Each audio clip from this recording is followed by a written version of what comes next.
Hey guys, welcome to Alan Woke.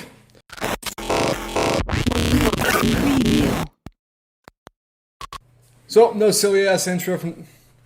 I don't like the way my hat's set up. Anyways, you know, fuck, we're going backwards, we're hardcore.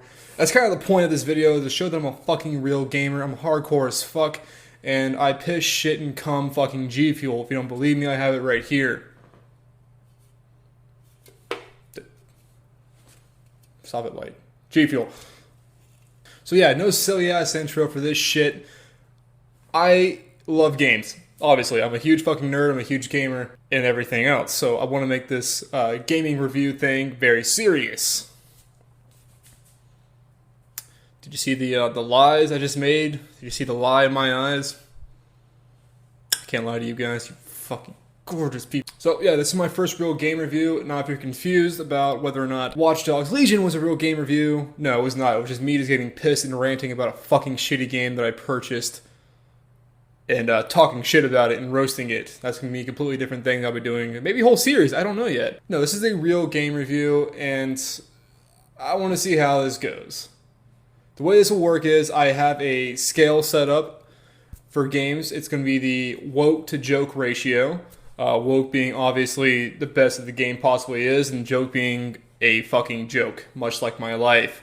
Don't laugh at that, I'm very serious and I'm dying on the inside. So I want to start my very first game review off with Assassin's Creed Valhalla. The game just came out this week, and I want to give a few days for all the leeches out there to make their content about it before I hop on the fucking hype train of no return. And yeah, here I am, on the hype train of no return.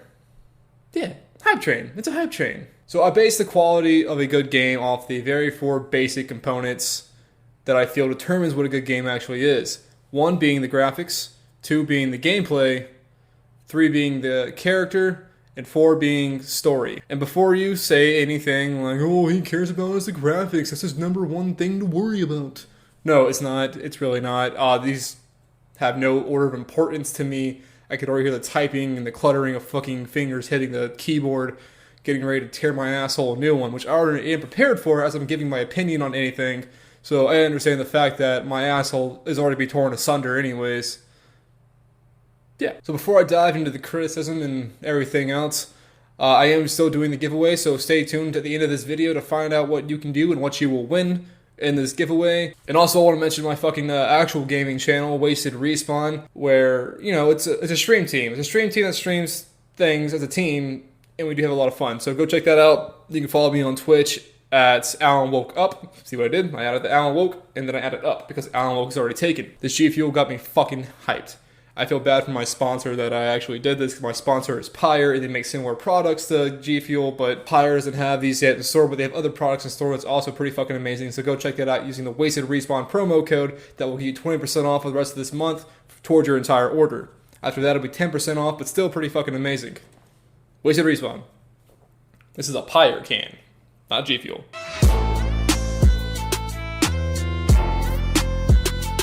Right off the back, I want to go ahead and throw this out there. I did not play Assassin's Creed using a Series X or PS5. I played using my Xbox One X, but nonetheless, I felt like the graphics are outstanding on an atmospheric standpoint. Meaning the world around our main character, Eivor, is absolutely stunning. The world truly looks alive, from the mountains to the river and even the ruins you discover across the way. Now, as far as the character modeling goes, it's okay. Like, it's not terrible, but it's not like the most realistic character design I've ever seen. Obviously, the cinematic scenes are as good as they possibly can be, but what I'm talking about is the parts of the game where you are just engaging in basic dialogue. The characters don't look straight out of Dreamcast, but also not so good that you can't tell if they reined in some live action actors. It's just okay.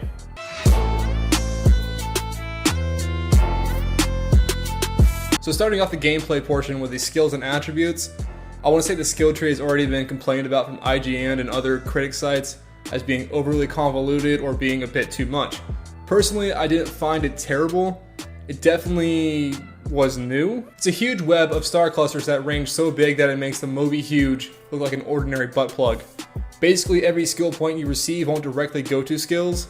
They go to attributes like a plus 2.3 heavy damage resistance or a plus 1.7 poison buildup. And then as you acquire more of these attributes, you make your way across the star cluster to the main attribute residing in the middle of the cluster that you're currently in. There you assign the newly acquired skill to a button layout. Like you'll assign this attribute to fucking RT plus A, RT plus X, that kind of thing. It sounds crazier than I make it out to be, but it's really not bad. I can't say it's terrible. It makes me want to grind more through the game actually, and I hated grinding through Assassin's Creed Odyssey. Odyssey was basically a grinding simulator and really drugged me out of the game. Valhalla makes grinding seem actually pretty enjoyable. So crafting, there is some minor crafting in the game, nothing extreme like building halves or hilts for swords and axes, but you can upgrade your gear using ingots through the blacksmith. You are also raiding monasteries for supplies to upgrade your village with, which is oddly satisfying to see your village develop and be prosperous. As far as world interaction goes, the world is highly interactive. There are side quests in the game, but nothing in the likes of go fetch me 3 bitches from the capital of horrors and cross the nation, and when you get back I'll give you 30 XP.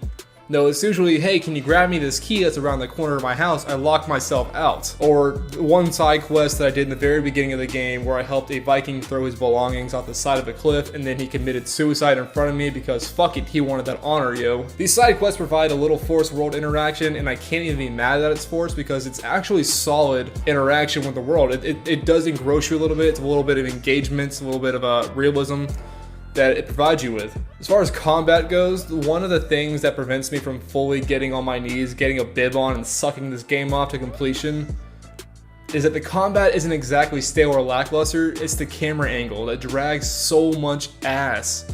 It places the camera like 50 feet back from Eivor, making it hard to feel immersed in the combat. It's like watching someone else play for you. With that being said, the actual fighting mechanics are super fun and remind me a lot of, and the fanboys will hang me out to dry for saying this, I already fucking feel it in the chat, but it's very Souls-like. It brings in the dodge mechanic from Dark Souls and the parry mechanics of Sekiro. The bosses have a parry meter that is pretty fun to chip away at, and once it's depleted, it allows you to perform a sick execution or a badass attack. My only other complaint of the combat though would be the lock-on system. Just don't use it unless it's one-on-one. It will betray you, I promise. Once you kill a locked on target, it will move the lock on to some random enemy. Could be the one next to you, or the archer that's 1 mile away taking a piss in the hay, unaware that the monastery is even being pillaged. Oh, and lastly, before I get off the combat section, the executions are super fucking dope. I never get tired of seeing the brutality of being a fucking Viking.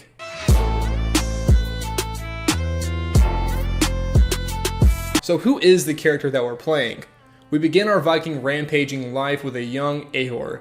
Ubisoft makes the kid almost genderless. And hold on, I'll explain before you guys jump down my throat. They do this so you have the choice to pick what gender you want to play as when Eivor is an adult. So it does start you off being like this genderless kid, which, I mean, you can't really tell this kid's a boy or a girl is what I'm trying to get at. Alright, everybody feel cool now? Everyone feel better about what I just said? No? Okay, good. I think it was awesome they did this, and it didn't fall into a loop of brother-sister storylines following Odyssey. You're gonna hear me talk a lot of shit about Odyssey this review. So we're starting as a young Eivor at a feast, and you know, we're just being a kid, no big fucking deal, and then good old Pop shows up and hands you a trinket and tells you, hey child, go give this to that king over there, unite our clans, no pressure, but if you fuck up, we'll die or be banished. I'm exaggerating obviously, but that does kind of happen. That's what I've gathered from the actual thing. After we unite our clans, another clan shows up and starts slaughtering us. I won't go into spoilers, but this moment is what makes Eivor the man or woman he or she is today, and it's completely badass. Eivor is just a badass from the start. As a kid, they were just swinging away his sword around during the impending raid. Like no fucks given at all, just swinging that sword around, trying to do his or her best. Also, big shout out to the male voice actor. Huge, fucking huge improvement over Odyssey's Alexios. Hearing that man speak was like taking Xanax, downing a fifth of lean, and going to a high school football team's locker room and hearing the team have a battle of whose pee-pee's bigger contest. Like, Jesus Christ, Alexios was the basic standard cookie cutter model of a dumb jock. Alright, got that off my chest. I feel better now. Eivor, the male character, is super fun and intoxicating to listen to. Hearing him interact with his friends or enemies is fun and makes the dialogue so much more easy to bear. and there is a lot of dialogue in the game. When it comes down to customization though, there isn't much in terms of it. You can acquire tattoos through your adventures, bring them back to your tattoo artist, and he'll slap it on you. There's also the option of changing your hair color or style or beard if you are the male. But more importantly is the loot drop system and weapons. It's a big fucking improvement from previous titles. You won't find yourself finding a new axe every battle that is slightly better than you're currently equipped. You will find the weapons and gear far and few between, but going to the blacksmith will allow you to level up the character and even may give it a new look. There's also the ability to upgrade the item with iron ore in your inventory menu, which is super awesome. You can be mid-combat, fucking slap on some iron ore and totally just wreck the dude that was slapping your ass cheeks together.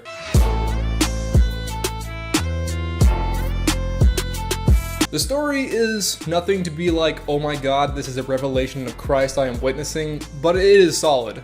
I don't want to speak too much of this because, you know, spoilers in the game did just come out and most people got their PS5 with it or their Xbox Series X with it, so I still want to give them time. But the story does envelop some minutes of the Assassins and Templars. This is very much the early days of the two factions, the Assassins being the hidden ones or the Order, and Templars being the ancient ones in the game. It's not a stapling part of the overall story, but it is there and super enjoyable to see unfold all the way through. The main story erupts from our Norse king laying down and pledging fealty to another Norse king, pretty much surrendering the clans to one man. Eivor and his brother Sigurd are like, no, we're not about this, we're gonna take a handful of our guys, set out to England, start anew.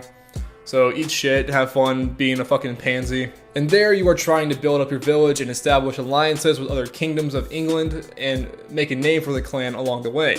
It's super fun and engaging and not drawn out like previous titles. Odyssey. Okay, seriously, Odyssey was fun, but fuck me with hot sauce lube. I didn't even finish this game because I ultimately stopped caring. Because I had to stop every main mission or so to go do 10 more side quests to make sure my big dumb jock boy, Alexios, was up to level for my next mission. It was just tedious and annoying and really drug me out of this game.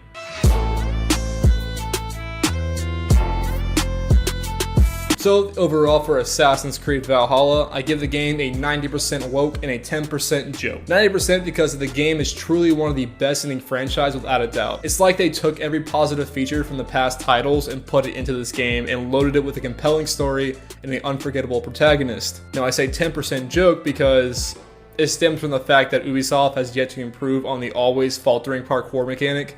Like, for fuck's sake, can we just have a proper climbing mechanic with responsive movements?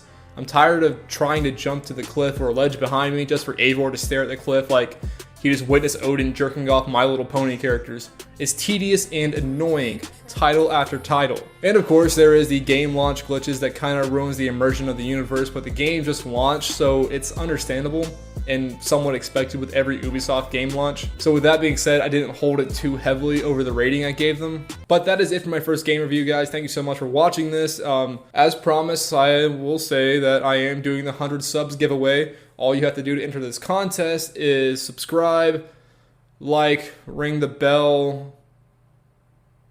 No, I don't like the way that sounds. All you have to do is subscribe, hit the notification bell, putting it to all notifications to let me know that you did subscribe, and from there your name will be entered into the contest. Previous subs will also be entered. I'll go through my fucking email and find it. Every single one of you, all 92 of you. And you'll be entered in the contest as well because you already subbed to me and you already helped me out grow this channel, and I want to reward people that way. The giveaway I've decided will be my first ever t-shirt merch. I haven't decided what the logo will look like, but I will be posting it on Instagram at some point during this week so you can see what you'll be winning. But yeah, it'll be my first merch giveaway and I'm pretty excited about that. Once again, make sure you like and sub for that contest, and go check out my Wasted Respawn channel where you'll find me gaming my little heart out and plugging my new sponsor, Pyre. Pyre.com is Pyre. That's about it today, guys. Stay woke.